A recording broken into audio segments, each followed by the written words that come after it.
Pera na naging bato pa. Dismayado ang ilang motorcycle taxi riders na hindi nabigyan ng ayuda. Ang dahilan, wala raw sila sa listahan.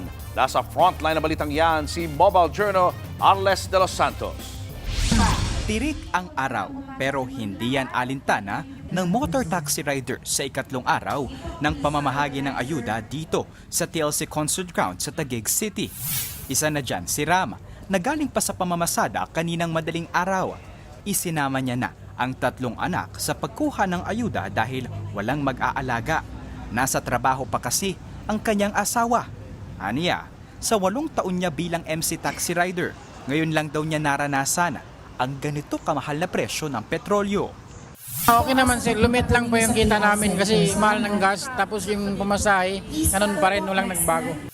Ang kanyang pangamba na kung patuloy tataas ang presyo ng kada litro ng petrolyo ay baka tumigil na lang siya sa pamamasada at mag full-time husband na lamang.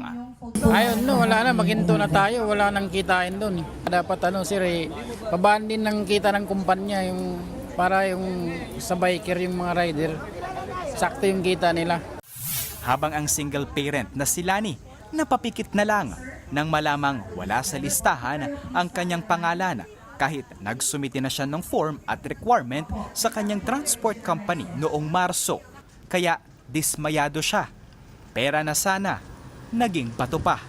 Yung 695 po yung minimum, di po ba? So kulang po talaga yan sa amin, lalo katulad namin na mga single parent.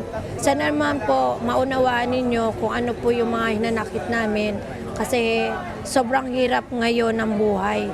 Lalo't nagtataasan po yung lahat ng bilihin, tapos yung sahod po, ganun pa rin.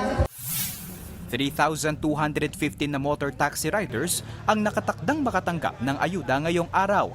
Kasama na ang mga hindi nakapunta kahapon. Wala pang petsa ang special payout para sa mga tsoper na wala sa listahan.